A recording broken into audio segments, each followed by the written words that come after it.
Okay, so this is actually a 4H chart. What I want to talk about is just just a little more of a tip, should I say, on how I apply it to like daily trading. The one thing that I observed the most was like we have the build-up type of liquidity. Let's just use the 4H just as a random example. We have the 4H, for example, build-up, whatever, inducements, and then we go higher. And the one thing that I've tried to figure out, I guess, again, it came with time in terms of every single day, literally looking at the charts, watching price action, is with the intraday and how, like, for example, higher time frame, we get these higher highs and higher lows, but then of course we don't get like a high retracement type of thing where you look for a sell and then it just like flies at that point, not flies, goes down. In that sense, and how can we essentially trade with that? And of course, intraday really helps you understand where the liquidity lies and how we can essentially see direction. And one of the biggest things is for me is, I don't know if I made up this name, but it's like internal structural inducements. And what I mean by that is actually, you can see it perfectly actually on the 4H in this example. So if I just get the marker thing out, is why did price react here? Can't do straight. Not there actually, sorry. 1H. The reason why, so actually I'll actually keep that there just for reference. So we can see daily, and you can see I put it under the wick for a reason. And the reason why I do this or see this happen so much is the understanding that we're in structural points, right? So we have a high and we have a low. Of course, that's like a random long wick, and it even induced this point here. And what this essentially means is like you'd probably not look for a buy, maybe you might do for like a demand type of thing, but I like to see it as actually liquidity and not necessarily demand, because when you see it as liquidity, you can understand that the direction is likely to go up just like demand would, but then you start getting confused with the supply to demand type of thing. And to me, I don't personally like using it so heavily, especially on higher time frame. I don't use it at all. But I see it in this scenario. So what this essentially means is all these buyers now are induced, and it could be just by a couple of pips. And I will refine that down to exactly why it was so low. But on the daily, of course, it looks like this. And you just have to be fractal with it. So of course, you can go lower. So essentially what's happening, all these buyers are induced. And what that means is we can likely expect a sharper pullback as opposed to, say, if price was to react anywhere here, just like in these scenarios. And you even see it happen in these scenarios just by like a couple of pips usually. Can't really see it there, but like even in these scenarios. So you get the inducements of structure and you get these pullbacks. But it's obviously better if we induce most of the structural points or where the main impulses come from. And I think it's 1H. Yeah, so do you see why we can now refine it further? This is an Asia low, so of course we can refine it more low at this point. I mean, I would put it actually more so there. I think it was just a couple of pips or something like that. Yeah, it was ever so slight. I know it's me being specific, but this is how we can just understand that the low will be taken anyway, so somewhere between in this zone. So to me, that's quite a high confluence that we can likely reverse the market to a certain extent. Of course, we need to watch how intraday plays in that scenario and play essentially in the cycles. I will actually do this one a little bit in replay mode. What date is this? 29th. Just so you can see my thought process of what I did. My timing's not showing. Oh, no, they are. Let me just forward it for the Asia. When is Asia in? Oh, we went back to London. No. So in this scenario, we've had our little inducement. It looks very minor, I know, but this is a very important example of how, again, I'll go on high just for 1H, just as an example of where you might consider this as like a continuation, not this, sorry, but like the overall leg as a continuation. And then you see points like such as your like main impulses, and you can really see them like mainly in these zones where we've had like a lower low type of thing. And you're likely to maybe go for this one first, and then this one, and then this one. But in this scenario, because we just had that slight inducement, we can actually expect price to go higher. Remember, it's like major liquidity, essentially. It's not a major inducement in that sense. It's more like, in my opinion, significant liquidity, because we didn't break like a high or a low, essentially, to the left. This is why I like to use internal structures of how you can use it intraday. Of course, this is higher time frame, but you see this type of scenario play out all the time. on different time frames as well. So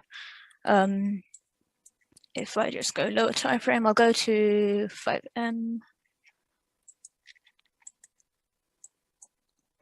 So already in Asia, what we can see, we're building a buy trend. Let me just use, actually I'll use the cursor. I don't know if you guys can see it properly. I'm not that good with drawing. So what happens is we're building a buy trend at this point, and we get this like internal type of break of structure. I know it happens in Asia, but that can give it a good indication we might expect a reversal to lower areas. And in this scenario, where can we like target for a buy? Remember, we should be looking for buys. And you can see even here, it happened just about a couple of pips or whatever that was. So already we have a build-up essentially. Starting from there, not just Asia, you can see it started very slow and choppy. We even get the liquidity here that gets taken out, so we're having all these fractal plays. We do have a zone here. Okay, so that can be a possible zone, right? 1M, and we can go down to the 1M to refine further. Now, because I've seen the 1M right now as a potential extreme mitigation. Now, this one's a bit more, I would say, risky in the sense it's not very confirmed, but it's just an extreme mitigation. So if price was to come here, again, it's a riskier one, but you can wait. So just label it 1M. And at this point, it gives more of a better cycle understanding in the sense that this could then be our smart money trap. I'm not sure if that was picking up 5M or whatever, but we can see this as a smart money trap type of cycle thing, as well as another structural inducement at our POI. At our POI over there. So essentially what we have a cycle play here, and this is of course prepared beforehand. We're waiting for after Asia what's going to happen, but we want to trade higher at this point. We don't want to get confused. We want to essentially induce as much liquidity as possible.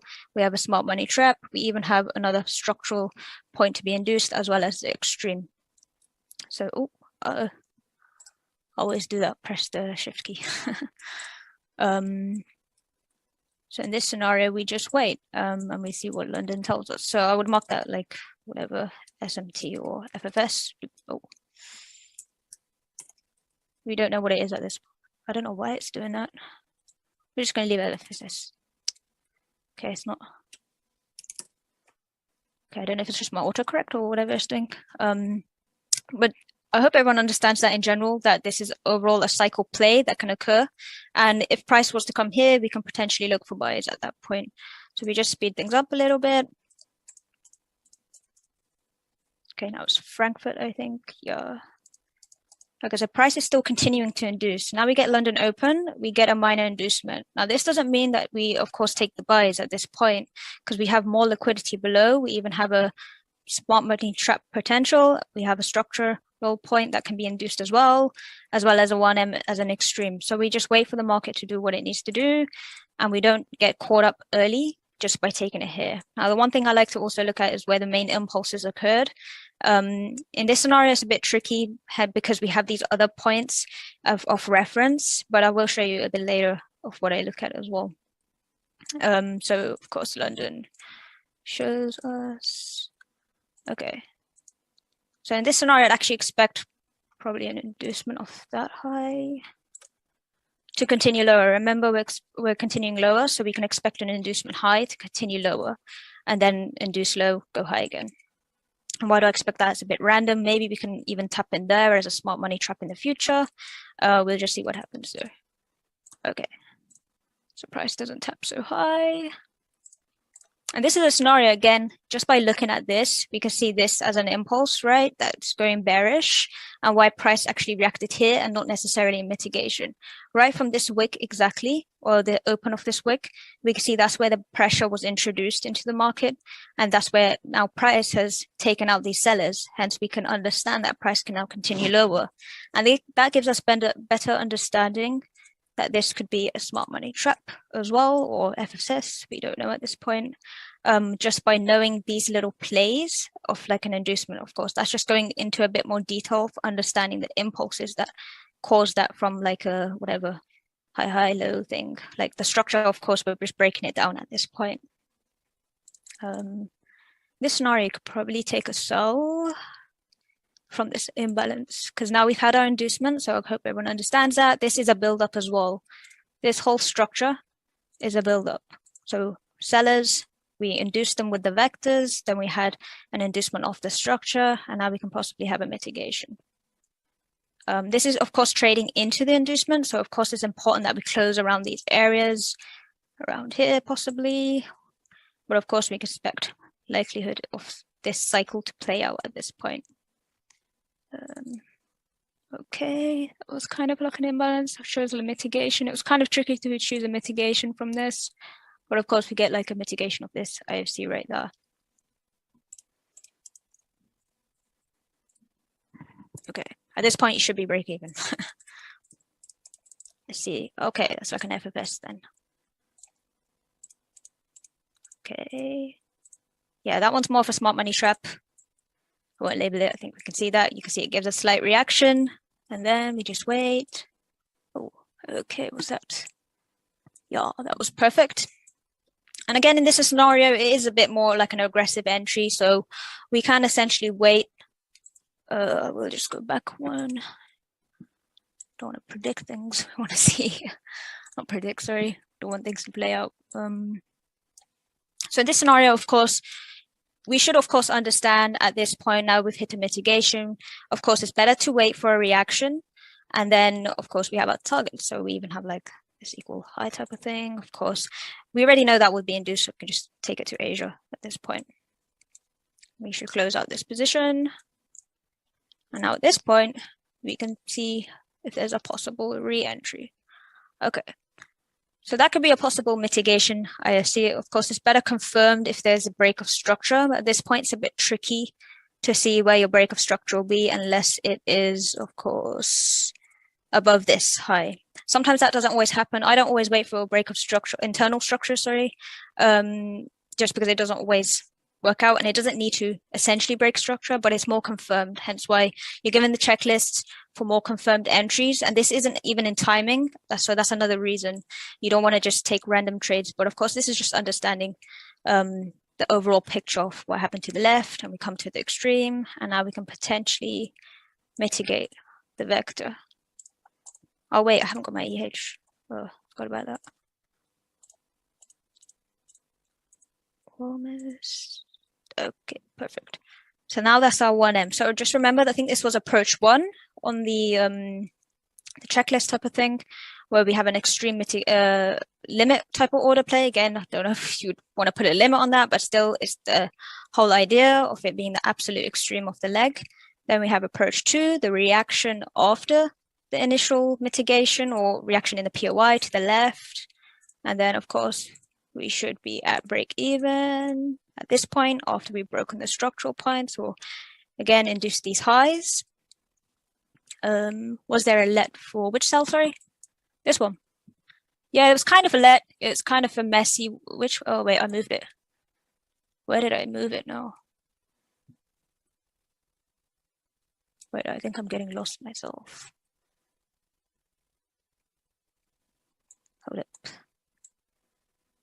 Oh yeah, I did move it, didn't I? No, I didn't. Oh wait, I'm actually lost. Let's just move this. Let me go back a bit. Sorry, I'm just actually lost where if I move this thing a bit. Was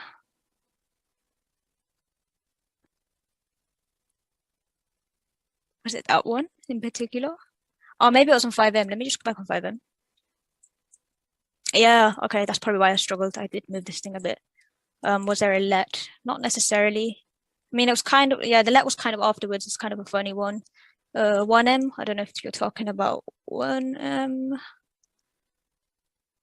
Yeah, it was kind of a let. Again, I missed that, but again, that's even better confirmation for that. In a scenario like such, I would actually probably wait and then take the mitigation. I really like doing that when you wait for the let reaction and then take the mitigation, especially if it's not clear. But this is just a general whole cycle play of the buildup, the inducement, the mitigation. Just with understanding, you can, of course, take that. Of course, you have to read the story, though. That's the most important thing because you need to exit your trade too. Otherwise, it's just a break even. In this scenario, there was no let, though. But we can continue to see. Now we'll just fold it up a bit. because of course we should really expect the highs at minimum to be taken.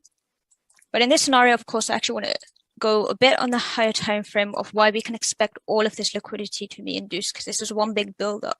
Now, firstly, we can see from this middle one, it's Asia high, and so is that one Asia high too, and it's kind of like an equal highs type of situation. Maybe some resistance traders, resistance traders may take another sell there type of thing.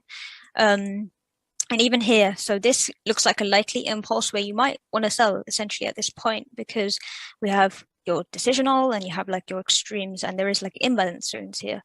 But in this scenario, just by knowing this one move here on the left, and then we have this whole cycle play now reversing.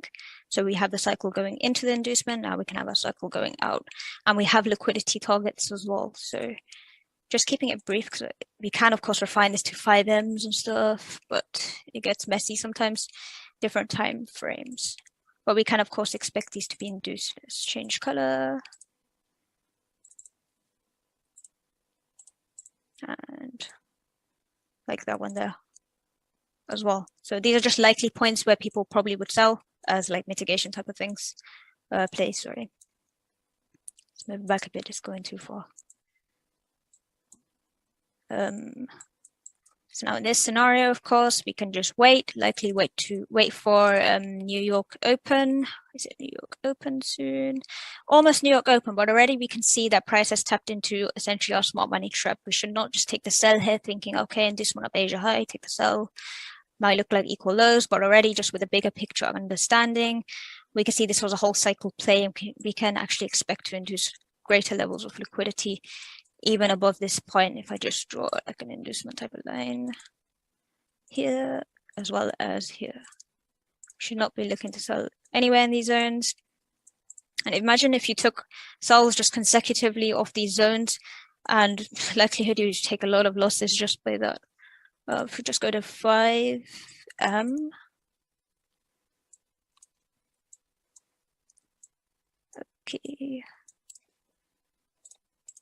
okay, so now we get New York Open. We get a smart money trap type of reaction over here. So of course we want to trade with the inducement at this point, and continue the inducement, sorry, like a continuation trade. And this is why you shouldn't always expect New York to be a reversal, and it gives the impression here as a reversal, but this is so easy to get trapped then, just with that understanding of always expecting a reversal, when the reality is we should expect a continuation, and you just wait for that. If it's not clear, you of course just wait. In this scenario, we wait, there's nothing really presenting. Okay, let's see, just extend the box. Okay, so at this point, we already have a potential POI here for continuation. So we get our smart money trap reaction, we get our vectors lower, a build-up lower, sorry, and then we have a mitigation potential just for continuation. Change that box to purple. And at this point, this already is like a let in itself. That doesn't mean we take it because it's random. There's nothing there to the left, but it can be a potential POI for taking the mitigation after the let. So we of course wait. Now we have a break of this structural point. So we already have induced this first zone here. And this is all just messy anyways, so you shouldn't really be looking at that. It's always better to wait for the confirmations and not just random limits or whatever. Okay, kind of almost tap into the next one. Okay, just trying to speed things up a bit. Oh no, my screen's frozen. I hate when this happens. Okay, it's fine. Sometimes it like refreshes everything, and that really annoys me. Okay. At this point, it's almost an EDM, if you can see. So the let, it already is like pointing as an EDM. It's already lower, so we can consider that as an EDM trade, maybe on the 5M. Oh, 5M. Okay, makes sense. So this scenario is actually an interesting one. So this is why, as well, marking up the 1M isn't always the case of it being a a mitigation and why you should look at multi-time frame. I don't really look at 2-3M. I know I have it there, but I don't really look at it much anymore because it's always important to have your time frame set and not be random. Like if you always look at like say 7-8 minute whatever in general and apply that to everything, then that makes sense because that's part of your own rule set.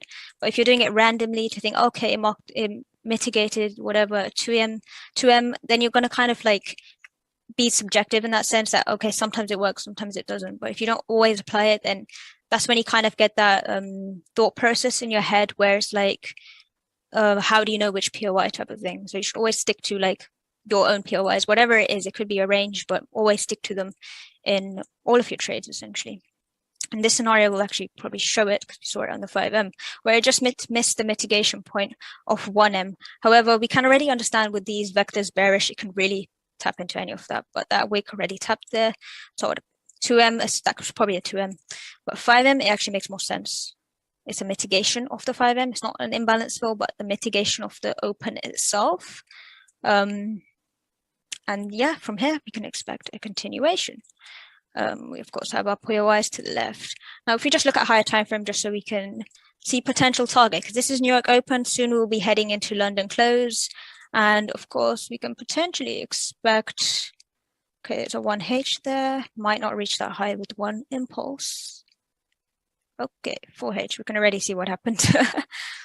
Replay mode is not really helping in this scenario. I'll just draw it like that, so it's not like a one huge pink box, where we can already see, I was trying to look for like a higher time frame that kind of fit perfectly anyways, but it can be 1H, but in this scenario, it's okay, it's fine. So we already expect that to happen. Okay, perfect.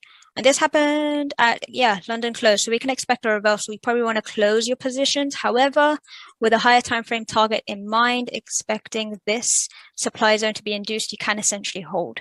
But it makes more sense to actually close your positions and scale in at this point. But if you're like swinging, you can hold from the very bottom and maybe close your New York or whatever and just compound at that point. So just delete that. So we know it reacted at 4H, but overall we're expecting this whole zone, which looks really nice on the 1H, to be induced because that looks really clear. It's like a supply zone, nice bearish vectors, breakup structure type of thing.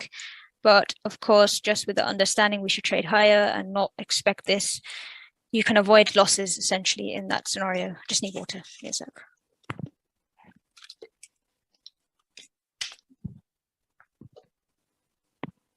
Does that make sense at the moment to everyone? I don't want to be rambling and not making sense to anyone at all. Okay, perfect. Amazing. So now we can actually mock up this zone as a potential reaction. Now, the thing is, of course, we can expect these zones to be induced, but they always usually give reaction. So essentially, you can kind of call this as a higher time frame type of smart money trap, which is usually why you say, let me just see if there's an example just here. Yeah, like here. You get a mitigation of this demand and you think, okay, inducement low, whatever, and it doesn't hold. So it does give a reaction, but it doesn't hold and we vector bearish. So it's like those scenarios where your zones might give nice reactions, but they don't hold. And these are scenarios of the same thing. It's just all fractal at this point. So in this scenario, we have a 1H. Let's just wait for the day to close. Let me wait for Asia actually at this point. So at this point, we don't care anyways because it's, of course, London close. Oh, that's choppy. You know what, at this point, I do actually have my trading view, what do you call it, drawings, because I don't want to go ramble on for too long. And like, oh no, what's happening? I don't want to like run on for too long. So I was just like a singular replay mode thing. I can do it for the rest, but it will go for long, especially it will be up to date till Friday. And this is only, I don't know what day it was from. I don't actually know the day. I think that was a Friday last week. So at this point, I will actually pull up the drawing because I actually want you guys to see this in hindsight, specifically because this was a messy day, a week, sorry. And I chose this messy week in particular because how can you make sense of this? It's basically a range in every time frame, even the 1H, it just looks like whatever the hell that looks like. So that's why I chose this as an example. And every day I was monitoring this with the expectation to break the high and how you can trade the intraday. I won't go too much actually into the 1M again or like the, not the 1M, but like entries because Reem and everyone else did a really, really good job in explaining that. So you should already have a solid understanding. But the main thing I want to implement is those internal structural inducements. So let me just get the drawings. Where are they? Okay, perfect. Apologies if this is messy. I'm not usually that clean. This is actually clean for me. So basically you see the extremes as liquidity. Essentially, yeah, and I'll show you a couple of examples. You can apply this yourself as well, like as a little homework, I guess.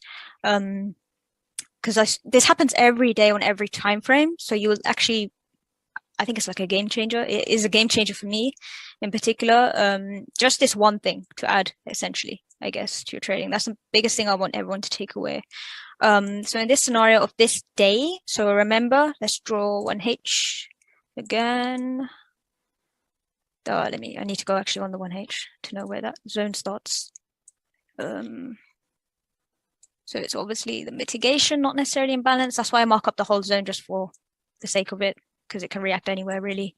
But we always remember at this point where the expectation is to induce higher and induce the zone that caused part of this liquidity. If you break it down to like a daily, that will look like kind of like a one leg type of thing, like one bearish type of leg, maybe a couple of bullish candles, whatever. So these are the scenarios. This is why I personally, I'll be honest, I don't really like trading higher time frame at all with the expectation of mitigation POIs in those higher time frames. And you'll see these things happen by like minute pips, a bit like that, which it might look silly, but look what happens in the end anyways. You probably get induced back like a million times to the left. And you'll see this happen a lot as well. More lower time frames, because higher time frame stuff doesn't appear. You have to actually wait for it does appear, sorry. You have to actually wait for price action to develop, essentially. So in this scenario, we have a daily intraday, play. So overall, I actually marked up this point as a mitigation. Forget this day for now, but the reason I marked up this mitigation in particular, this 5M, I don't think it's present on the 15M. Just check anyways. Where am I? I hate flicking through time frames because I actually get pretty lost. Okay, so I chose 5M in particular because how can we expect a continuation to induce the high of this 1H supply zone with this whole bullish leg, right? You'd more likely, let's go on higher time frame just to see where your main like demands and like supply zones, demands, not supply zones are. You'd probably expect price to go there, but then at that point you think, okay, liquidity, this does give the impression of liquidity for after when price is ready to induce low. But in the lower time frame understanding and intraday, it makes so much sense of why you can take these trades for the continuation. 50% imbalance. What do you mean by 50% imbalance? Like where? Are you talking about like somewhere in between this leg? Looks like a 50%. I'm not entirely sure what you mean by 50%. Where I have marked, are you talking about here? The 5M? Yeah, that looks around like the 50% inefficiency area, more or less, where you have marked. Are you talking about the candle itself or the whole Yeah, leg? the candle itself. I see. Yeah, that's why maybe the 5M gave a reaction of that. Yeah. I have a slightly different understanding of why that is, but you can add that as an additional understanding. But the reason why I chose that was not to do with the 50% type of thing. But if you use that, that's of course amazing because it lines up with my understanding of the fact. Actually, sorry, let me go back on 15M just to see the bigger picture. So what happens is, this is the point. If you saw on 5M, it was like a bearish demand zone type of thing. Sorry. It was like the bearish candle before price induced later, and you're going to see them everywhere. But of course, New York already gave us our opportunity to continue. So this is why we won't look low here, but we can look here, because what happened here was from this vector candle, you can see even on just the 15M, and you can already see that's like a demand to supply type of thing. The price came lower, it created that candle on the 5M. Just from this impulse alone, which formulated these few impulses, so you can consider that one structural leg within structure, if that makes sense. You don't always need a crazy retracement, but that's, of course, it gave like 1 or 2 candles.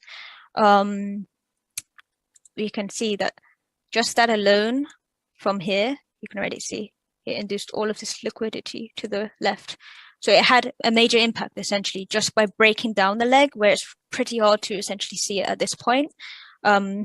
Yeah, like a Wiley block, if you want to call it, but I don't know if you would call this one a Wiley block as well. I'm not entirely sure. But this is not me picking and choosing randomly. It makes sense why from this point, price impulsed higher, and the impact it essentially had is the most important part. It created a new high. It induced 2 days worth of liquidity. And of course, they did react like 4H. So of course, that was like London close anyways. So this is a point where we can potentially expect continuation into a 1H demand. Now, remember, we're not using our demand as continuation lower, just possibly expecting a reaction, which is likely. We have to be quite fluid in the market like that and expect reactions, especially if it's a high time frame. We can expect it to be essentially like a smart money trap on that type of time frame. Questions? What about for intraday play, the 50 tenor? I'm not entirely sure about that, Sahil, because I don't really, I'll be honest, I don't really care about daily or higher time frame stuff, because in my opinion, it's quite subjective. You look on a higher time frame, it makes sense sometimes, but like you have to wait like a whole year for the liquidity to develop. So I don't really look at it like that. I like intraday for actually building the picture, and you can even take them as swings. So I didn't mark up the risk to reward, otherwise the whole screen will be green. So at this point, of course, you could definitely swing that one, at least to your supply, your inducement of this high. But yeah, in this example, if you just go back to 5M,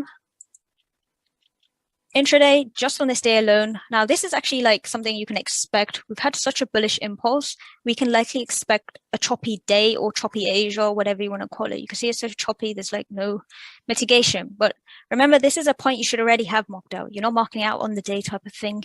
You should already know this. So these aren't picked on the day. I mean, you can, of course, before Asia or whatever, before sessions open. But of course, it's not just made up. You have these zones marked up. In this scenario, of course, the next day that didn't happen, and price can do that. It can, of course, create intraday plays, and it does give it opportunities here, but it may not necessarily hit the zone for price to then continue at this point. But in this scenario, we can already see London slightly induced high. Again, it didn't really do anything. You can just make that up as a mitigation, but then that's a bit random at that point. So we should expect to at least induce low, because we have like perfect equal lows at this point. And then we have inducement low. We, of course, have a break of structure, whatever you want to call it, mitigation type of thing. I won't go too much into detail because it'll go very long, but I can show you in particular this scenario of the same thing as the internal liquidity. Not in this example, actually, that was a mitigation there, but where am I? Oh, maybe I'm lost actually myself. Okay, it's not in this example. I think it's the next day. I'm getting confused myself. But in this scenario, you can already see there was a mitigation of this point. It was also, I think that was a 5M or 1M let on the time frame. And then we take the mitigation, if you saw the 1M build up, of course, and we induce the build-ups. We take the mitigation to go higher. Now, expectation, of course, is the 1H. Price, however, makes equal highs. At this point, London close is a bit down here. You should probably consider closing this as an intraday, because you should already know that price should ideally attract to this point. So just intraday play, you get like a buy essentially. Now the next day, what happens? We actually get an inducement in Asia in this example, and we even get a fractal one where we get equal highs. We get a inducement, sorry, and now we start trending lower. And this is how we can understand London will be a continuation and not necessarily go low, go high type of thing, whatever, and expect it to hit the point, because we want to use essentially the demand points to lead us to the supply. So in this scenario, it's a fractal play as well, where we get equal highs, inducement high, and then of course we can start inducing these structures here lower. And what happens is price mitigates right here at this point. And we even get like a fake reaction, and then we get a mitigation. At this point, we should wait. We even get like a nice, not so nice, should I say, build up as a target essentially. And we even get a mitigation. Of course, it's better to wait for the timing session, and this is why the next day gives a perfect picture play, whereas if the day didn't make sense before in terms of POIs, you get your whole lit cycle in the next day with the timing as well. And we get the mitigation, we get, of course, the breaks of these internal structures here. London should have been closed with this Asia high type of bounce entry to the left over here. I think that might have been like a 1M type of play. If I look, no, so it's a 5M, but I think it might have been like a kind of like a let, but of course you get the understanding trading into the inducement.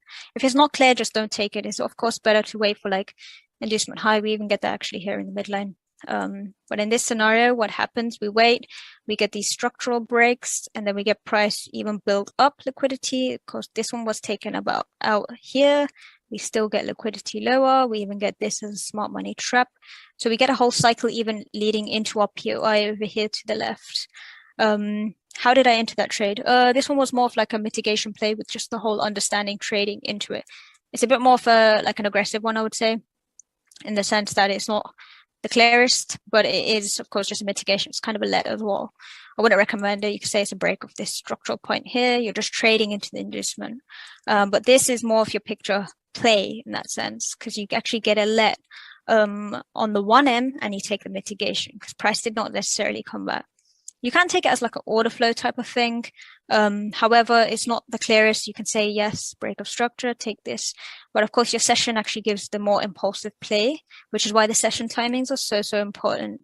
Now, in this scenario, we take the mitigation. Now, this is where I go personally into a little bit more detail, just by understanding I see these as inducements, not necessarily clear mitigations. Now, this is the biggest thing that's actually changed my kind of game in that sense of not getting induced by like a pip or two or whatever, is why does price necessarily come this low? Why doesn't it mitigate? Because if it was a mitigation, it should really come here. But price actually induces what? All of this buy liquidity. So all these buys actually induce. So does that make sense from a structural perspective? Everything is quite literally liquidity. So we induce all the buyers now. And this way, this is how we get all these buyers out of the market. And we can actually add that as an additional like complement, essentially, of knowing that price will go higher. So we induce low to go higher. Now, price does that again consecutively. So here it is a bit messy in that sense. It's not the cleanest, but it is a little bit messy where we get it happen again just by like a pip or two. So now this high is induced. And this is how it helps a lot in smart money traps. Because we've had that minor inducement low, these minor structural inducements, we can understand because it's an inducement, we can expect the leg to actually be broken and these smart money traps to like be better identified in not taking the sell. So I hope that generally helps in general. But overall, of course, we can expect to induce our supply. We get to our supply, so that in itself does whatever at this time. And then we get Asia continuation. It's not really wise to look for sells this late anyways. So the next day, this is a bit messy, so I won't even recommend that. But the next day is more choppy, should I say. So I won't even recommend that, but you can, of course, everything is cycle played, literally everything, where it's like a build-up, inducement, and a mitigation. So this is, of course, a mitigation. It was a 1M let as well. Of course, we're kind of running low on time, so I'm kind of trying to be a bit quick. But we can, of course, just look at it even from a picture like this. So this day was a bit messy. We get like continuous inducements of the lows and the highs. But what happens here is we actually get equal lows again. And then price induces high. All of this day's sessions worth of liquidity is now induced. Now the target, of course, as we've induced our, reacted from our 1H supply, because we're our intention is to induce the whole zone, is what can we expect to induce low to continue? Well, we can expect overall not only our mitigation, but the whole demand that led to that. So this mitigation led to the reaction at our supply zone. So of course, we can then expect the inducement low. Now this kind of happened perfectly to like a couple of pips. And this is why we can not see this as a break of structure. It's so important because you can easily see this as a structure break and then possibly take whatever continuation from here, whatever, but that's not the case because the bigger picture understanding is now we've induced all the liquidity that led to our supply zone. And then we start trending bullish and we have all these opportunities in the day as well. And then of course we break our supply perfectly and we actually mitigate a 1M over here. I did mark up 15M because it's so easy to get induced, should I say? Not induced, what am I saying? Miss the opportunity because you expect the higher time frame, whatever. But if you just go to 1M even, we can easily see that the last buyers were actually mitigated by this one candle. So this essentially becomes our POI. So this is actually our POI of interest. And NFP, of course, catalyzed the move of this. And of course, in this scenario, what I did was, again, wait, because you don't want to just take it randomly. And you wait for the internal breaks of structure, you take the mitigation. Not really a let, maybe the let was the inducement itself, But of course, you wait for your lower time frame, and we can start to induce low. And of course, smart money trap, very obvious. But overall, of course, that was just a little overview. It's a bit tricky to do it with timing right now. But just understanding those internal structural plays, even just here, just looking at that, all of these sellers are now induced. So this is not like a break of structure type of thing. And of course, you can even see it's an inducement of the highs. But just understanding sellers' liquidity is induced. We can expect to induce more lower. But why don't we induce the absolute low? Because we already mitigated at that point. This New York continuation. This was the Asia whipsaw day, but it was more clear on like GU, like Reem perfectly mentioned. So in that scenario, of course, it's important to look at other pairs as well and not just take it for the sake of it, especially if the entry is not clear. Like in London Open here, it was just not clear. It looked like equal highs. But of course, bigger picture understanding, we hit our target perfectly. And of course, and expect to induce these lows that led to that as well. I did deliberately choose a messy day where it's literally not a day, sorry, like a week where it's ranging, but just by understanding like these minor pip type of inducements of basically demand leading into the supply, and then supply actually being the catalyst for the inducement of the whole thing, both the mitigation and the demand, and then price vectors bullish. And of course, you get those choppy days in between. Usually they're intraday. Like sometimes it can be here, like a perfect example of Asia whipsaws. I can do this for like a lot of pairs. I'll just give like one or two very brief specific examples, not like going through the whole days, because Reem mentioned GU perfectly. But just these alone are like inducement trades in the sense of just understanding the internal plays.